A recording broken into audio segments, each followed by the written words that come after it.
Hi, Erik.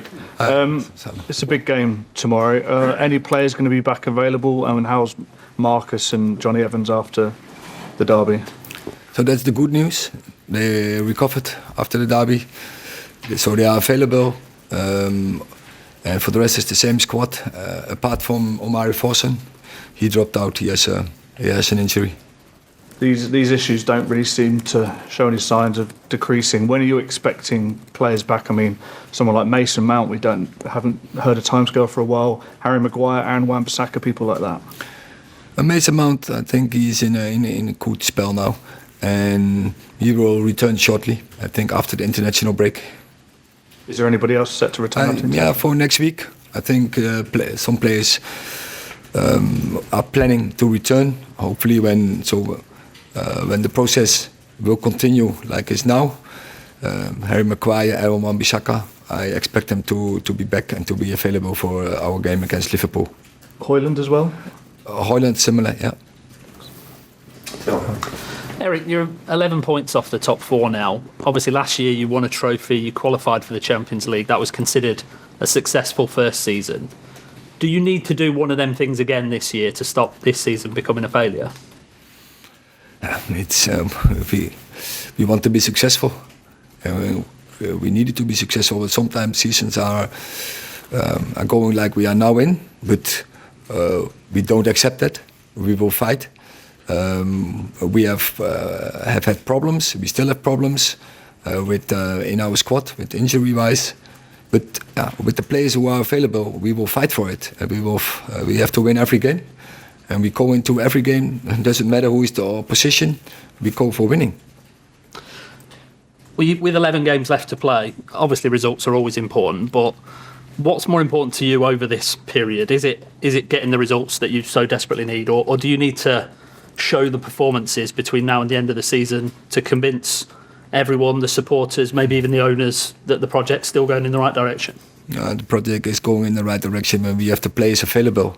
And top football is about winning games. We know that. And so we're working and we keep working on better performances. We want to play to maximum levels. And we will have to do it with the players who are available and which are good players.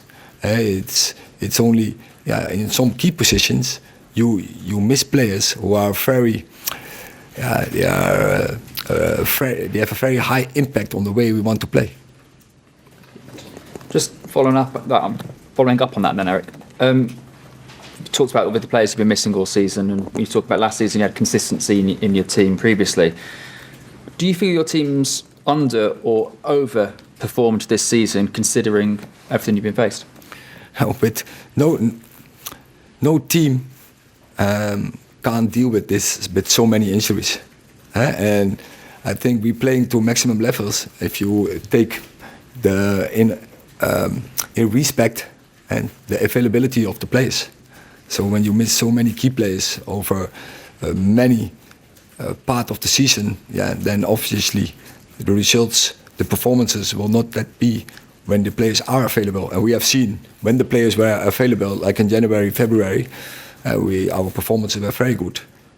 And I think from that moment, when the players were not even fit, they could do even better when they are 100% fit in that moment, but they were not. One of the players obviously been missing is Rasmus Hojlund, who's just been named Premier League Player of the Month.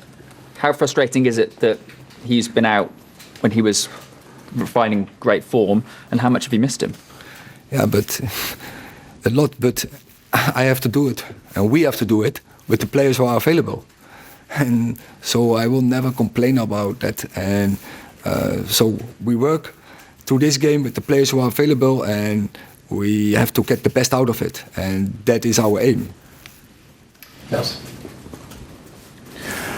Erik, it's a game against Everton. Sean Dyche has had his own issues with his football club in terms of off the field. On the field, what have you made of them and what are you expecting? I think it's very clear. You can see really his handwriting. So in the style of playing of Everton.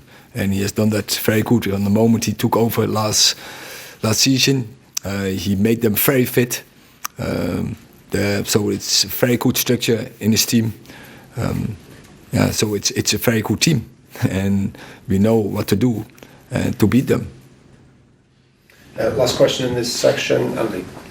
Erik, you won 61 of your first 100 matches at Manchester United. You won a cup. That's a better record than Jurgen Klopp, than Arteta at Arsenal. And I know you don't want to use the injuries as an excuse, but to what extent have they derailed what was a pretty positive trajectory? It tells that we are in the right direction. And because, so imagine we had many more players available, and we had not so many setbacks in injuries. We could have been easily 70 or 75 wins, and that tells the bright future of this team when players are available. Because if you compare it with other managers or other teams in the past who were in a built-up stage, or with previous managers in this big club, then you can see there is a bright future. And because also with I think it's a good balance in ages in the squad, where young players, middle-aged players, experienced players together. And imagine when they are available. As I said, we could have easily win from 100 games 75, and that's a big difference. I think with the things with the stats you mentioned.